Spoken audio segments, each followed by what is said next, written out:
Focused. No one's going to look at your dream like you look at your dream, and you're rude for thinking people are going to. It's your dream. You know what I'm saying? So don't expect your employees to do things that you wouldn't do. It's not their dream. It's just their job. I was running with him, and he let me drive, and he told me we were going to come to Mount Eagle. He said, "Now listen, son, I want you to wake me up when we get there because I don't want you to mess with that mountain." You know, I was just a young guy. I was 15, you know. And he's like, I don't want you driving on the mountain. So I was running on straightaway. So I got to the mountain, and I said, I looked in the back. He was still sleeping. I'm going to try it. So I went ahead up the mountain and everything, and then got to the top. They tell you to, got the light, you stop, you pull over, check your brakes, and then you start easing back down. Of course, my dad, being an experienced driver, he heard how quiet that motor got because it was no longer pulling. Now it was coasting down. And then we heard that he pulled that curtain open. He just, "What the heck are you doing?" And he started getting pretty excited. And I told him, I said, "I don't think you should try to be getting me scared right now." I said, we got to stay calm with this. And he sat over there in his underwear and told me he's going to slap the heck out of me if I do anything wrong, But we got to the bottom. He was a little upset. It was his turn to drive anyways. And he's like, "No, you think you know everything. Just finish the run. Just wake me up when we get to Atlanta." What's going on, mother truckers? So my man here said off camera that he enters into this truck show for what reason, sir? Just a good parking spot. I love it. I love it. I don't care what you think, but I love trucks and I love all kinds. I mean, could you talk about your build a little bit? What you got going on? What is this behind us? Oh, it's an 81 A-model Kenworth. Haven't really started doing anything spectacular to it yet. Just got it less than a year ago. Enjoying driving it, bringing back a lot of memories. Spent a lot of time in a truck like this with my dad. And he passed about 4 years ago. So it's just been cool to drive it and bring back the memories like that.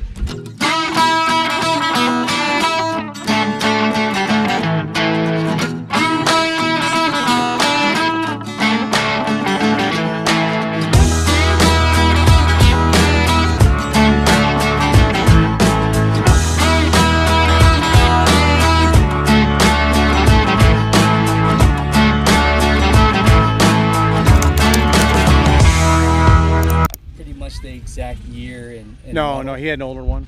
He had an older one? Yeah. No, it's beautiful. Yeah, no, I love it. Let's walk around it a little bit. Let's take a look. It ain't no show truck. You better stop with that. You better stop with that. You better stop with that. Yeah. We see cool. This man over here, Scott. We just talked to him earlier today. I know Scott. Mr. Tracy. Sir, how you doing? Doing all right. Continue on. Yeah. So yeah, let's open up. Let's check it out. Let's take a look. I just like looking. I think it looks beautiful. Looks all original to me. Yeah, we just been cleaning up on it. We got a bunch of work to do to it. Like I said, it's been fun doing the work, fun driving it, finding the pieces for it. And it's just really great to get out there and just go on and down the road like the old timers. I love that, brother. I love that. No, that's great. Can we, just for kicks, can we see what's under the hood? There's a cat. It's a heavy hood. I might need Scott's help. Oh, Scott, we need your help. Teamwork makes the dream work. What you need, bud? Pull that hood. You gotta take two of us on both sides there. It goes all the way over. Ready? Yep.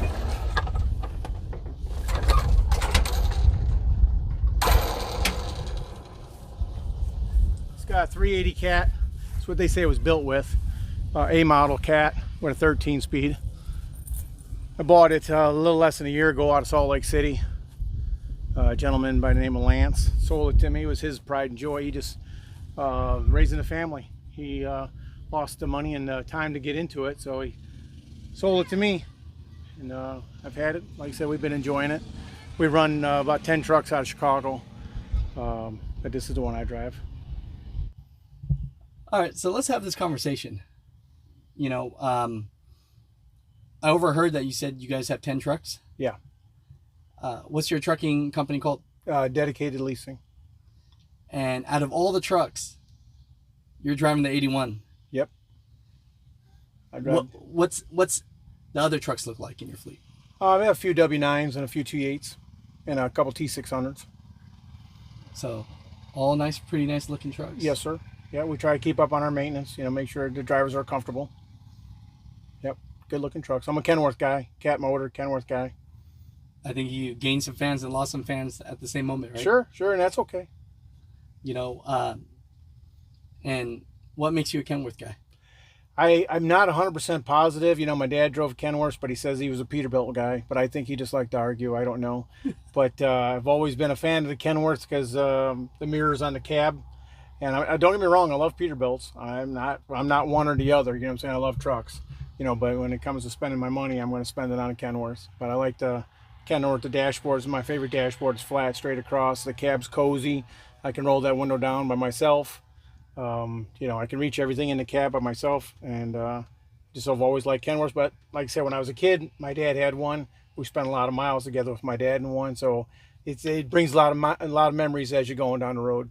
No, I love that, brother. You talk about your dad a lot, and I definitely know you miss him. I can tell. For sure, big part of your life, you know. It's one of those things where if we start from the beginning and we talk about where you started your trucking life, how old were you when you were introduced to trucks? At birth, you know, it was, I can't even remember a memory without one. You know, my dad was always a driver. I fell in love with trucks. I can honestly tell you probably my first memory of loving a truck was a W9. You know, I was getting off the school bus and my dad had just bought one. It was in a driveway. And I was in tears by the time I got home. I was so excited that he got a conventional truck, you know. You can take that. Yeah, you can take that. Back then, the conventional trucks were really hard to deal with, you know. You didn't see them very often, you know. What's the difference between a conventional truck and not? And a cab over. You know, the cab overs, Illinois always had length laws. So back in when I was growing up in the 70s and 80s, they had length laws, so you couldn't have the conventionals because you had the payload was in a trailer, so you wanted a longer trailer, shorter truck. You know, so my dad, he was an original outlaw. He's what they call the wildcatter, but he had a conventional, and there's no way to explain it. You don't know it. Either you got it or you don't got it. I can't explain the sickness. I love it. Bro. Any advice for people that are getting into the industry that are brand new? Any words for them? I tell them the same thing my dad told me. Use the senses that God gave you. You know, use your eyeballs, use your nose, use your ears, pay attention. You know, these days everybody's got something plugged into their ears. They're not paying attention, or they're expecting that they've made the truck so dummy-proofed where the driver, it's going to tell the driver every time there's something wrong with it. But if you want to be good at this, just pay attention. You know, pay attention to your surroundings, pay attention to everything you're doing, and pay attention to your truck, pay attention to your trailer. You know, listen to it. It's going to tell you when something's wrong, and if it ain't right, it ain't right. You know, and then just make sure you always practice safety. You know, this is a big responsibility we have out here with 80,000 pounds going down the road. It's a big responsibility. No, I hear you. What's the hardest part about this job? I don't know. I think the natural thing I'm going to tell you is always leaving the family, but that would have to be it. But other than that, I love every part of it. I love the job. I love the hustle. I love getting things accomplished. I love seeing the world. I love America.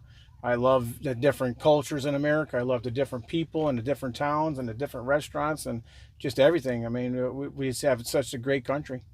Where's the best place to get some food then? There's somewhere everywhere. You just have to know where you're going. You know, if you're going to California, you want to get some Mexican food. You know, Texas got some good barbecue. Hey. Got some good Mexican food too. Texas, you know.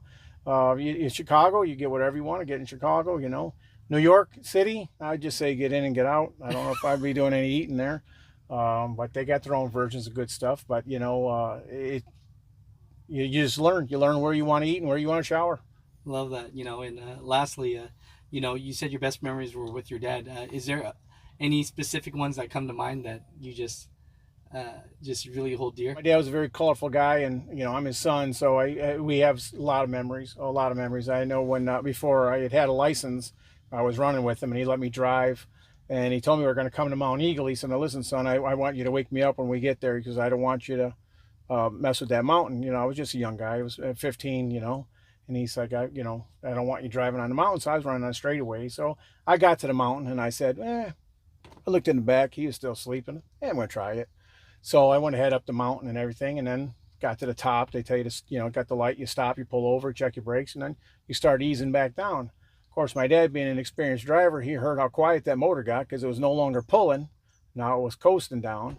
And then we hear Daddy pulled that curtain open. He just, what the heck are you doing? And he started getting pretty excited. And I told him, I said, I don't think you should try to be getting me scared right now. I said, we got to stay calm with this.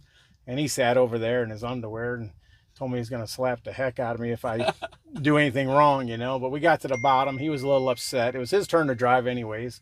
And he's like, oh, you think you know everything? Just finish the run. Just wake me up when we get to Atlanta, you know. And he just went back to sleep. But the memory I have is when he pulled that curtain open and he was saying some things that we're not going to put on film, you know. He's like, what? And he said, well, you can't do this. But I had watched him my whole life and I'd listened to him my whole life.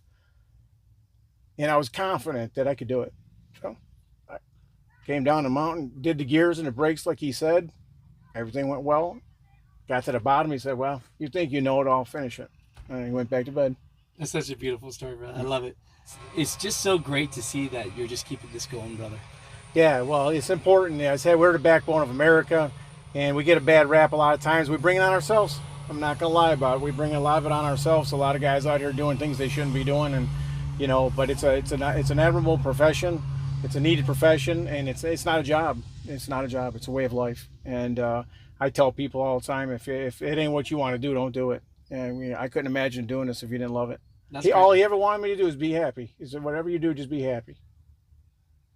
That's beautiful. Yep.